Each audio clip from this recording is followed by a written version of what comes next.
સૌથી સરળ અને જેટલા કિલો તમે આ અથાણું બનાવ્યું હશે ને બધું ફટાફટ ચટ થઈ જશે, એટલું ટેસ્ટી અને એકદમ ટેસ્ટી એવો વઘાર કઈ રીતે બનાવો ને એ હું તમને આજે વિડીયોમાં શીખવાડીશ. અને કોઈ પણ વ્યક્તિ આરામથી બનાવી શકશે જો તમે આ રીતે વઘાર બનાવશો ને એક વખત, તો હર વખત આ રીતે બનાવશો. બહુ જ સરસ એવી સ્મેલ પણ આવે છે અને ટેસ્ટમાં પણ નંબર 1 બને છે. અને આ મારા મમ્મીની વઘાર કરવાની રીત છે, તો વિડીયોને એન્ડ સુધી જોતા રહેજો. તમારું સ્વાગત છે મારી ચેનલ હિના રૈયાણીઝ કિચનમાં, અને આપ સૌને મારા જય શ્રી કૃષ્ણ. તો ચાલો શરૂ કરીએ આજની આ સુપર ઇઝી અને ટેસ્ટી રેસિપીને. તો સૌથી પહેલાં આપણે વઢવાણી મરચાંને લઈ લઈશું. તો તમે જોઈ શકો છો વઢવાણી મરચાં એવા હોય છે કે તે સાવ મોડા હોય છે, એટલે એ નાના બાળકોથી લઈને મોટાઓ સુધી આરામથી તેને ખાઈ શકે છે. અને આ રીતના મેં 250 ગ્રામ જેટલા અત્યારે વઢવાણી મરચાંનું અથાણું બનાવી રહી છું. એ 250 ગ્રામ જેટલા લીધેલા છે. તમે જોઈ શકો છો એકદમ સરસ એવા કડક, અને જે તેની ઉપરનું જે હોય છે ડીટીયાનો પાર્ટ કહીએ એ એકદમ ગ્રીન હોય ને એવા વઢવાણી મરચાંની પસંદગી કરવી, જેથી કરીને એકદમ સરસ એવા ફ્રેશ હોય છે અને તેનો ટેસ્ટ પણ બહુ સારો એવો આવતો હોય છે. તો આ રીતના કડક અને એવા મરચાં લેવા. હવે આ મરચાંને મેં સરસ એવા ધોઈ લીધેલા છે અને સરસ એવા સૂકા પણ કરી લીધેલા છે. તેમાં આ રીતનો ઊભો એક કટ લગાવી દેશું. તમે જોઈ શકો છો આ રીતે આપણે બધા મરચાંમાં કટ લગાવીને તૈયાર કરી દેશું અને બધી વસ્તુને સાઈડમાં રાખી દેશું. આ મરચું છે તે ઘણા લોકો અલગ અલગ રીતે કરતા હોય છે, પણ અમે જે રીતે કરીએ છીએ મરચાંની અથાણું એ હું તમને આજે રેસીપી શીખવાડીશ. ઘણા લોકો જે અહીંયા મરચાંને લીંબુ અને મીઠું અને હળદરમાં પલાળીને રાખતા હોય છે, પછી સૂકવીને બનાવતા હોય છે, પણ અમારા ઘરમાં આ રીતે એવું કંઈ કરવાનું થતું નથી. ખાલી માત્ર આ રીતે બધા મરચાં થઈ જાય એટલે હું તમને આગળ પ્રોસેસ બતાવીશ એ રીતે જ અમે કરીએ છીએ, પણ બહુ ટેસ્ટી એવું થાય છે અને કંઈ જ પ્રોબ્લેમ આવતો નથી. હવે મેં એક મિક્સર જાર લીધેલું છે અને 50 ગ્રામ જેટલો મેં રાઈના કુરિયા લીધેલા છે. રાઈના કુરિયા આપણે આ રીતે મિક્સર જારમાં એડ કરીને અધકચરા એવા દળી લેશું. તમે જોઈ શકો છો તેનો સરસ એવો ના એકદમ ફાઇન પાવડર નથી થયો, પણ અધકચરા એવા થઈ ગયા છે. તો આ રીતે કરેલા છે. ઇન કેસ તમારે જો આખા રાઈના કુરિયા એમનેમ જ હોય છે, આવે છે તૈયાર, એ રીતે જ રાખવા હોય તો એ રીતે પણ રાખી શકો છો, પણ આનો ટેસ્ટ બહુ સારો એવો આવે છે. એટલે અમે અથાણામાં જ્યારે પણ કરીએ ત્યારે આ રીતનો થોડો એવો અધકચરો પાવડર કરી દઈએ છીએ. તો એ કરીને આ રીતની મોટી એક ડીશમાં મેં આ રીતે પાથરી દીધેલું છે અને વચ્ચે એક સરસ એવો હોલ કરી દેશું. ત્યારબાદ તેમાં અડધી ચમચી જેટલી હિંગ એડ કરેલી છે અને હિંગને પણ થોડો એવો પોળું કરી લેશું અને વચ્ચે ખાડો કરી દેશું. ત્યારબાદ જે રાઈના કુરિયા છે તેની ફરતે આ રીતના મેં મેથીના કુરિયા લીધેલા છે અને અહીંયા મેં રાઈના કુરિયાનું પ્રમાણ થોડું વધારે લીધેલું છે. ઇન કેસ તમારે આના કરતાં ઓછું લેવું હોય તો તમે ઓછા પણ લઈ શકો છો, અને મેથીના કુરિયાનું પ્રમાણ પણ મેં વધારે જ લીધેલું છે. જો તમારે ઓછા એડ કરવા હોય તો કરી શકાય. તો મેં અહીંયા 50 ગ્રામ જેટલા પણ મેથીના કુરિયા લીધેલા છે અને આ છે ધાણાના કુરિયા. તો ધાણાના કુરિયાને પણ મેં 50 ગ્રામ જેટલા જ લીધેલા છે. તો એને પણ રાઈના કુરિયા, પછી મેથીના કુરિયાની રીંગ બનાવીશું અને તેના ફરતે ધાણાના કુરિયાની રીંગ બનાવીને તૈયાર કરીશું. આ બધા કુરિયા આરામથી તમને કોઈ પણ દુકાનમાં, કરિયાણાની દુકાને કે ક્યાંય પણ તમને મળી જશે. હવે સાઈડમાં તેની ફરતે હું વરિયાળી એડ કરી દેશું. આ રીતે તમે જોઈ શકો છો જ્યારે પણ આપણે વઘાર કરીએ તો તે પણ થોડી એવી તેલ અડશે એટલે સરસ એવી સ્મેલવાળી એકદમ સુગંધી એવી થઈ જશે. તો મેં અહીંયા 2 થી 3 ચમચી જેટલી વરિયાળી એડ કરેલી છે. મેં થોડી વધારે કરેલી છે કારણ કે તેમાં ખટાશ અને મીઠું ને બધું ચડે ને એટલે બહુ સરસ એવો ટેસ્ટ આવે છે. ઇન કેસ તમારે ઓછી કરવી હોય તો તમે ઓછી પણ કરી શકો છો, પણ સ્કીપ નહીં કરતા, બહુ સરસ એવો ટેસ્ટ આવે છે.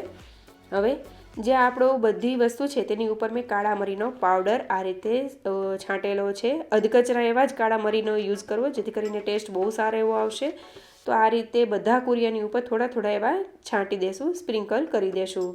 હવે એક વઘારિયું લઈ લેશું અને તેમાં મેં અહીંયા 3 ટેબલસ્પૂન ઉપર તેલ ગરમ કરવા માટે મૂકેલું છે. તમે જોઈ શકો છો મેં પાવરાનો ઉપયોગ કરેલો છે, પણ એ 1 ટેબલસ્પૂન કરતાં થોડું એમાં વધારે એડ થાય છે, એટલા માટે 3 ટેબલસ્પૂન ઉપર કહું છું. તેને સરસ એવું ગરમ કરવા માટે રાખી દઈશું. તમે જોઈ શકો છો ગરમ આપણું તેલ સરસ એવું થઈ ગયું છે. કુરિયા આપણે એડ કરીએ એટલે તરત જ ઉપર આવે છે અને થોડા એવા ધુમાડા પણ નીકળે છે. આ તેલને ન તો બહુ ઠંડુ કે ન તો બહુ એકદમ ગરમ બળી જાય એવું નથી કરવાનું. આ રીતનું થોડા એવા ધુમાડા નીકળે એટલે આપણે તેલને લઈ લેવાનું છે અને તે તેલ તરત જ આપણે જે હિંગ, રાઈના કુરિયા, મેથીના કુરિયા છે તેની ઉપર સરસ એવું એડ કરતું જવાનું છે. અને આ રીતે તમે જોઈ શકો છો બધી જગ્યાએ સરસ એવું તેલ આવે ને એ રીતે કરતું જવાનું છે. આવું કરવાથી બહુ સરસ એવી સ્મેલ આવશે. જે કુરિયા બધાય છે તે શેકાઈ જશે. સાથે આપણે હિંગ ઉપર પણ જે તેલ એડ કરેલું છે ગરમ, તો તેનાથી પણ બહુ સરસ એવી સ્મેલ આવશે. ત્યારબાદ જ્યારે આપણું તેલને એ બધું ગરમ જ છે, જે રાઈના કુરિયા ને એ બધું, ત્યારે જ આપણે હળદર પાવડર એડ કરી દઈશું. તો મેં અહીંયા અડધી ચમચી ઉપર હળદર પાવડર એડ કરેલો છે. ત્યારબાદ આપણે બધી વસ્તુને સરસ એવી મિક્સ કરી લેશું. તો તમે જોઈ શકો છો જ્યારે પણ તમે આ બધી વસ્તુને મિક્સ કરતા હશો ને ત્યારે જ મસ્ત એવી સ્મેલ આવવા લાગશે. તો આ રીતે એક વખત જરૂરથી વઘાર ટ્રાય કરજો જો તમે આ રીતે ન કર્યો હોય તો. હવે આપણે જે મસાલો છે તેની અંદર આપણે 3 મોટી ચમચી જેટલું મીઠું એડ કરીશું, અથવા તો સ્વાદ પ્રમાણે તમારે જેટલું જે રીતનું તમારા ઘરમાં વધારે ખારાશવાળું કે એવું ખવાતું હોય તો એ રીતે કરવું. મીઠું એડ કર્યા બાદ તેને સરસ રીતે હલાવી દેશું. અને જ્યારે પણ તમે આ બધી વસ્તુ મિક્સ કરતા હશો ને ત્યારે બહુ સરસ એવી સ્મેલ આવતી હશે. હવે બધી વસ્તુ મિક્સ પણ થઈ ગઈ છે, વઘાર આપણો એકદમ સરસ એવો ઠંડો પણ થઈ ગયો છે. તો તેમાં આપણે લીંબુનો રસ એડ કરીશું અને મેં અહીંયા 1.5 થી 2 લીંબુનો રસ એડ કરેલો છે. અને અથવા તો તમે તમારા સ્વાદ પ્રમાણે એડ કરી શકો છો. તો બધી વસ્તુને મિક્સ કરી લેશું. અને અહીંયા જે લીંબુ અને મીઠું આપણે એડ કરેલું છે તે પ્રિઝર્વેટિવનું કામ કરશે, એટલે આપણે કોઈ બીજી વસ્તુ એડ કરવાની જરૂર નથી. અને જ્યારે પણ અથાણું બનાવીએ તો ત્યારે થોડું એવું મીઠું ચડિયાતું રાખવાનું હોય છે, કારણ કે આ બધા કુરિયા ને એ બધું છે એ સરસ એવું થઈ જાય અને કંઈ પણ ખરાબ થતું અટકે એટલા માટે. તો હવે આપણે મિક્સ થઈ ગયેલા વઘારને આપણે મરચાંમાં સ્ટફિંગ કરી દેશું. તો અહીંયા આપણે જ્યારે પણ વઘાર ક્યારેય પણ ગરમ હોય ત્યારે જરા પણ લીંબુ એડ કરવાની ઉતાવળ ન કરવી. કમ્પ્લીટલી તેને સૌથી પહેલાં ઠંડો થવા દેવો, ત્યારબાદ જ તેમાં લીંબુ એડ કરવાનું અને તરત જ આપણે આ મરચાંને ભરીને તૈયાર કરી દઈશું. હવે આ રીતે આપણે બધા મરચાંને સરસ એવા ભરી લીધેલા છે. તમે જોઈ શકો છો એકદમ સરસ એવા મેં સ્ટફ કરી દીધેલા છે. મરચાં ખાવામાં બહુ જ ટેસ્ટી લાગશે. અને અહીંયા ઘણા લોકોને તાજા મરચાં પણ ભાવતા હોય છે, જ્યારે પણ તરત ને તરત જ ખાવા ભાવતા હોય છે તો તમે એમનેમ પણ એન્જોય કરી શકો છો. પણ એક રીઝન એ પણ છે કે આપણે અહીંયા મીઠા, લીંબુ કે એવું બધું કંઈ એડ કરીને થોડી વાર માટે રાખેલા નથી. તો જે બધી વસ્તુ છે તે મસાલામાં લીંબુ અને મીઠું ચડતા 1 કે 2 દિવસ જેવો ટાઈમ લાગે છે. એટલે 2 દિવસ પછી જો તમે આ મરચાંને એન્જોય કરશો તો બહુ સરસ એવો ટેસ્ટ આવશે. અને મેથીના કુરિયાનું પ્રમાણ મેં થોડું વધારે લીધેલું છે, એટલે તેની થોડી કડવાશ વધારે લાગતી હોય છે. પણ 2 દિવસમાં તેમાં લીંબુ અને મીઠું એકદમ સરસ એવું ભળી જાય છે, તો પછી તમે ખાઓ ને તો બહુ સરસ એવો ટેસ્ટ આવશે. તો હવે આપણે જે મસાલો છે તે મેં થોડો બચાવીને રાખેલો હતો, થોડો વધારે જ બનાવેલો છે.